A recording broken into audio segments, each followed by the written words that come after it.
Hey everyone, welcome back to the channel.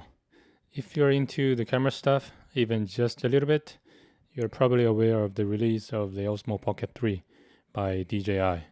Now, there are a ton of review videos on YouTube about this camera. Seems like everybody was doing it. Even a channel that I've been following that's actually doing car review is reviewing this camera. Kudos to the marketing team of DJI. It will be natural for people to compare this camera against the OSMO Action 4, which was released not long ago, and that's what I'm going to talk about today. Now, for the disclaimer, I don't actually own Pocket 3 at this moment. All my thoughts are from watching other people's review video and the information on DJI's website. So I'll be comparing these two devices from 6 aspects: image quality, shooting capability, audio quality, battery life, weather resistance, and price. First, let's look at the image quality. Kind of the most selling point is the 1-inch CMOS sensor that DJI put into this OSMO Pocket 3. Now, before it was released, before even the OSMO Action 4 was released, people were speculating that DJI would put the 1-inch sensor in the action camera, which obviously did not happen.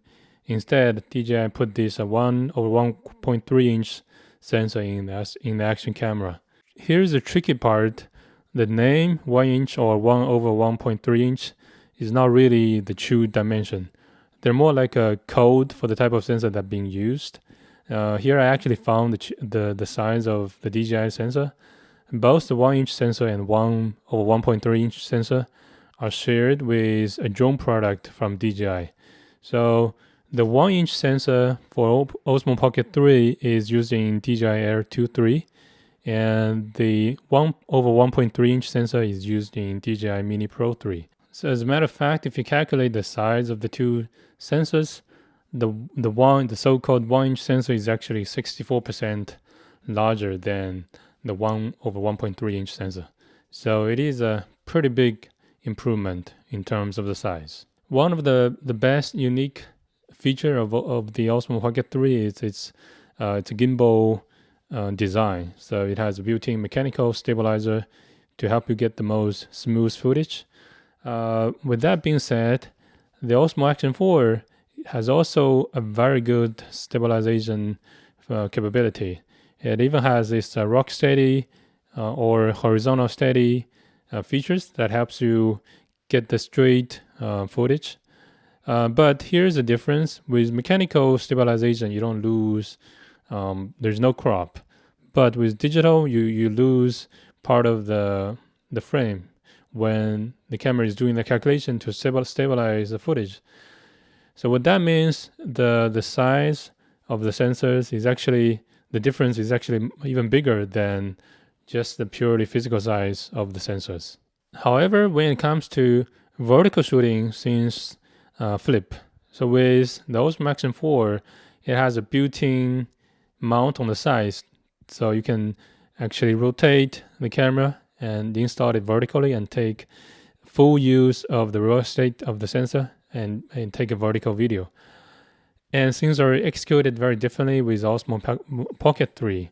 When you rotate the screen, it'll flip the frame and take vertical videos, but they kind of cheated the way by only taking a center portion of the whole frame. So if you're doing a lot of vertical shooting, the effective size of the sensor is actually bigger on the OSMO Action 4. Now, actually, DJI has the tech available. They call it true vertical shooting. They have implemented this on the DJI Mini 3 Pro. If you choose a true vertical shooting, the gimbal will be switched 90 degree and positioned in this vertical orientation. And then in that case, you can still use the full size of the sensor. I'm not sure why DJI is not willing to give that to Pocket 3. Maybe they want to reserve it for Pocket 4, or maybe we can get it through firmware update. In terms of the max video format, both of these cameras can support 4K 120 frames per second, and they both support 10-bit log mode. So for the Pocket 3, they support 10-bit D-Log M and 10-bit D-Log HOG. So a little bit more advanced compared to the Action 4. But when we look at the 120 frames per second, it's only supported in the slow motion mode.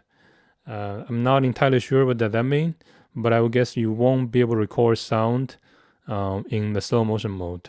So to sum up image quality, I would give the Pocket 3 1 and 0.5 for the OSMO Action 4 for its advantage in the vertical shooting format. Okay, now let's look at the shooting capabilities. With the DJI Pocket 3, because of its enlarged sensor size, it actually allows a more sophisticated focusing mechanism to be implemented. And DJI call it full pixel fast focusing. And they even have this product showcase mode. That's the name Sony used. And also because of the 1-inch sensor, you can actually get some very decent background blur. And this background blur will create a cinematic feel to the footage. When we look at the focusing mechanism of OSMO Action 4, this is what I found in the manual. The lens is actually has a field of view of 155 degree. And when we look at the focus range, it's 0.4 meter to infinity. So there's not really a focusing mechanism for the action camera. Anything from 0.4 meters will be in focus. So that's why a lot of the time when you look at the footage we recorded with action camera, they're kind of very flat and lacks the cinematic feeling to it. With such advanced focusing capability, you can actually do tracking in the footage, even with big movements. And the other thing that's unique to the Pocket 3 is this function called motion lapse. It's actually a time lapse. The gimbal can be set to a starting point and an ending point, and the gimbal would sweep through the starting to the ending position and create a dynamic time lapse. That's far more interesting than the still time lapse. So in terms of the shooting capabilities, this is an easy win for the Pocket 3. I'll give it a 1, and the Action 4 get a 0. Next, we look at the audio quality. This is a video clip from DJI's website. They actually used it to record a concert. You can listen to the sound and get an idea of how good it is. It's a good day.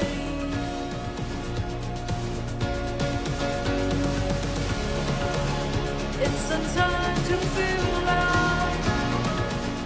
Now I actually dig the manual for the Pocket 3 and found out that they have 3 microphones on the body, one on each side of the camera, and there's another one on the back side. And compare that to the OSMO Action 4, they actually have 2, both of which are in the front. So from my personal experience, I'm very satisfied with the sound coming out of the OSMO Action 4. I went to a trip recently for a lot of the footage that I recorded with Action 4 with no external microphone. The sound is quite decent, and generally the more data you have, the better outcome you would expect. So with 3 microphones positioned in an array format, I would expect the sound coming out of Pocket 3 to be better.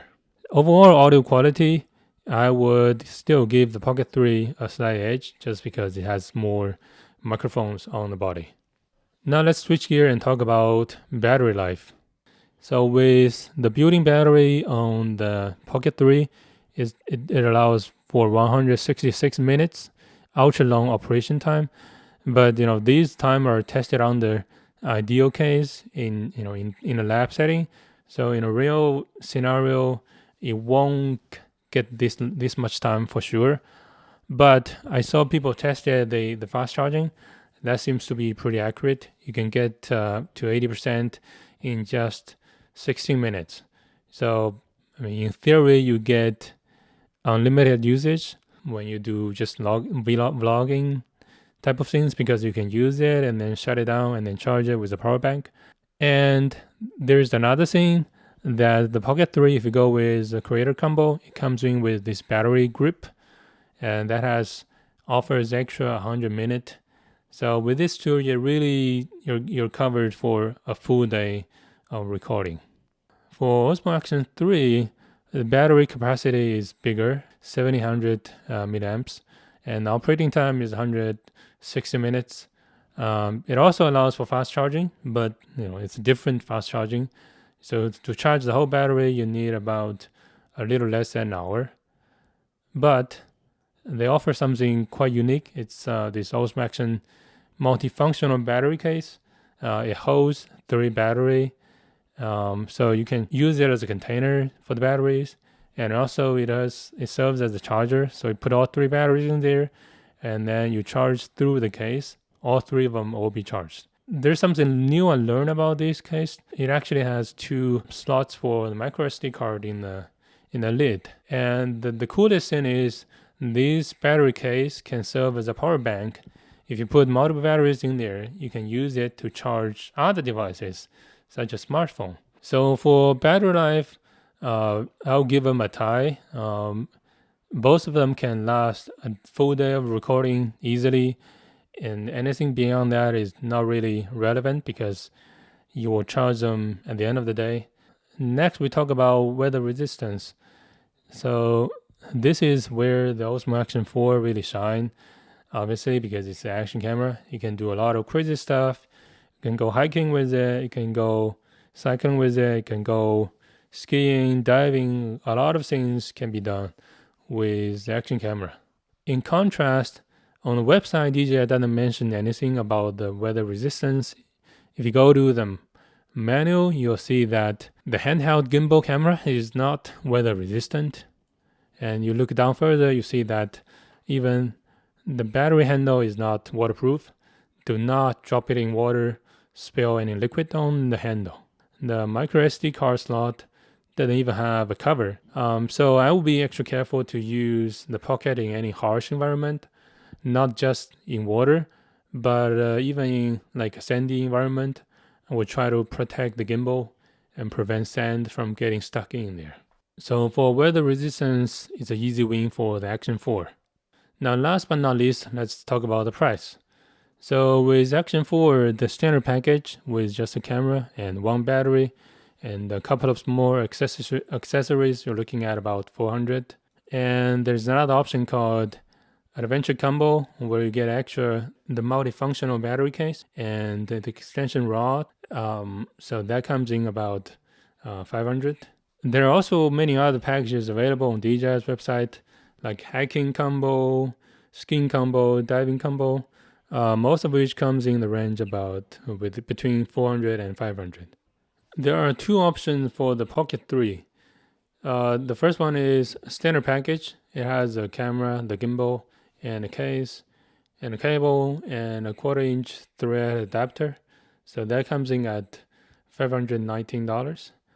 And there's also a creator combo that has not only everything in the standard package, but also the wide angle adapter, a mic transmitter, a battery handle, and a bag.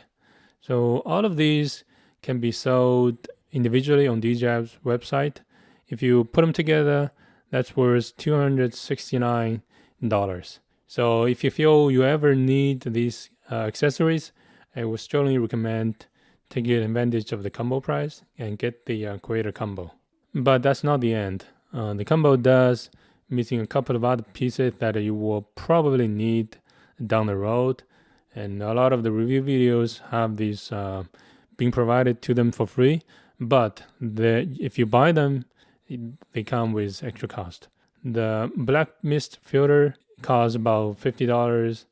The action mount costs about $20. And then the magnetic anti-filter sets cost about $60. The expansion adapter is something allow you to mount the Pocket 3 onto the action camera's mount. So everything together, you would look at about just a shy short of $800 plus tax. So, look at the overall price is definitely more pricey.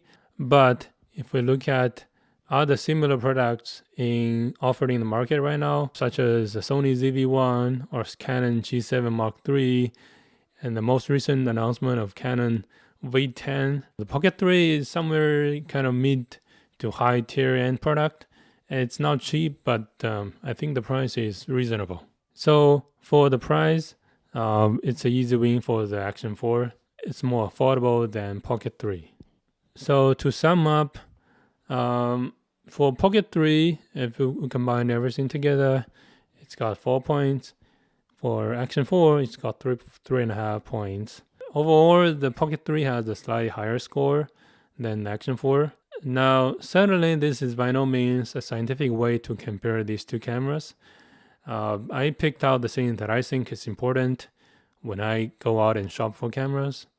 If you're looking for something that can be used for daily use in a very gentle environment, the Pocket 3 without a doubt is going to be better. However, if you have a strong need to do action stuff like go hiking, skiing, diving, then you will probably go with the Action 4. Really, at the end of the day, both are very good products. That's it for the comparison. Please let me know what you think of the two devices. Which one would you buy in the comment below? Thanks for watching, and see you next time.